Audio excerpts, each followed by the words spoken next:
राधे राधे, जय श्री कृष्णा। आज मैं आपको श्रीमद् भगवत गीता के 7वें अध्याय का महात्म्य सुनाने जा रही हूँ।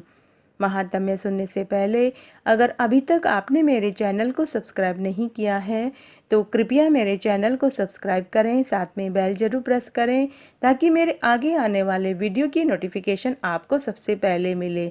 और अगर आपको महात्म्य अच्छा लगे तो कमेंट बॉक्स में राधे राधे जरूर लिखें। धन्यवाद। श्रीमद् भगवत गीता के 7वें अध्याय का महात्म्य इस प्रकार है। भगवान शिव कहते हैं, पार्वती अब मैं 7वें अध्याय का महात्म्य बतलाता हूँ, जिसे सुनकर कानों में अमृत राशि भर जाती है। पाटलिपुत्र नामक एक दुर्गम नगर है जिसका गोपुर बहुत ही ऊंचा है। उस नगर में शंखकर्ण नामक एक ब्राह्मण रहता था। उसने वेश्यावृत्ति का आश्रय लेकर बहुत धन कमाया, किंतु न तो कभी पितरों का तर्पण किया न देवताओं का पूजन किया। वह धन उपार्जन में तत्पर होकर राजाओं को ही भोज दिया करता था। एक समय की बात है, उस ब्राह्मण ने अपना चौथा विवाह करने के लिए पुत्रों और बंधुओं के साथ यात्रा की। मार्ग में आधी रात के समय जब वह सो रहा था, एक सर्प ने कहीं से आकर उसकी बाह काट ली। उसके काटते ही ऐसी अवस्था हो गई कि मणि, मंत्र, औषधि आदि से भी उसके शरीर की रक्षा असाध्य जान पड़ती थी। तत्पश्चात कुछ ही क्षणों में उसके प्राण पखेरु उड़ गए। फिर बहुत समय के बाद वह प्रेत सर्प योनि में उत्पन्न हुआ। उसका चित्त धन की वासना में बंधा हुआ था। उसने पूर्व वृतांत को स्मरण करके सोचा, मैंने जो घर के बाहर करोड़ों की संख्या में अपना धन गाड़ रखा है, उससे इन पुत्रों को वंचित करके स्वयं ही उसकी रक्षा करूंगा। एक दिन सांप की योनि से पीड़ित होकर पिता ने स्वप्न में अपने पुत्रों के समक्ष आकर अपना मनोभाव बताया। तब उसके निरंकुश पुत्रों ने सवेरे उठकर बड़े विस्मय के साथ एक दूसरे से स्वप्न की बातें कही। उनमें से मंझला पुत्र कुदाल हाथ में लिए घर से निकला जहां उसके पिता सर्प योनि धारण करके रहते थे। उस स्थान पर गया। यद्यपि उसे धन के स्थान का ठीक ठीक पता नहीं था, तो भी उसने चिन्हों से उसका ठीक निश्चय कर लिया और लोभ बुद्धि से वहां पहुंचकर बामी को खोदना आरंभ कर दिया। तब उस बामी से बड़ा भयंकर सांप प्रकट हुआ और बोला, ओ मूढ़, तू कौन है? किस लिए यहाँ आया है? क्यों बिल खोद रहा है? अथवा किसने तुझे भेजा है? ये सारी बातें मेरे सामने बता।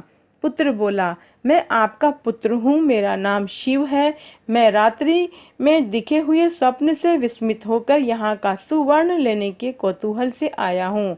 पुत्र की वाणी सुनकर वह सांप हंसता हुआ उच्च स्वर से बोला, यदि तू मेरा पुत्र है तो मुझे शीघ्र ही बंधन से मुक्त कर।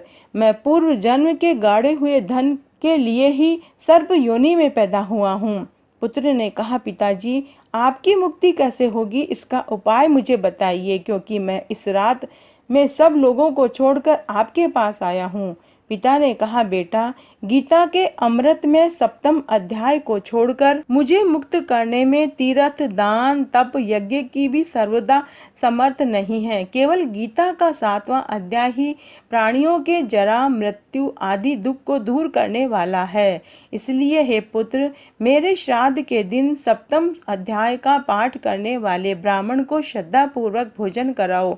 इसमें निसंदेह मेरी मुक्ति हो जाएगी। हे वत्स, अपनी शक्ति के अनुसार पूर्ण श्रद्धा के साथ वेद विद्या में प्रवीण अन्य ब्राह्मणों को भी भोजन कराना। सर्प योनि में पड़े हुए पिता के ये वचन सुनकर सभी पुत्रों ने उनकी आज्ञा के अनुसार वैसा ही किया। तब शंखकर्ण ने अपने सर्प शरीर को त्याग कर दिव्य देह धारण किया। सारा धन पुत्रों को अधीन कर दिया। पिता ने करोड़ों की संख्या में जो धन बांट कर दिया था, उसमें से वे सदाचारी पुत्र बहुत प्रसन्न हुए। उनकी बुद्धि धर्म में लगी हुई थी, इसलिए उन्होंने बावड़ी, कुएं, तालाब, यज्ञ और मंदिरों के लिए धन का उपयोग किया और अन्नशाला भी बनवाई। तत्पश्चात 7वें अध्याय का सदा जाप करते हुए उन्होंने मोक्ष प्राप्त किया। तो हे पार्वती, यह तुम्हें 7वें अध्याय का महात्म्य बताया है, जिसके श्रवण मात्र से मनुष्य सब पातकों से मुक्त हो जाता है।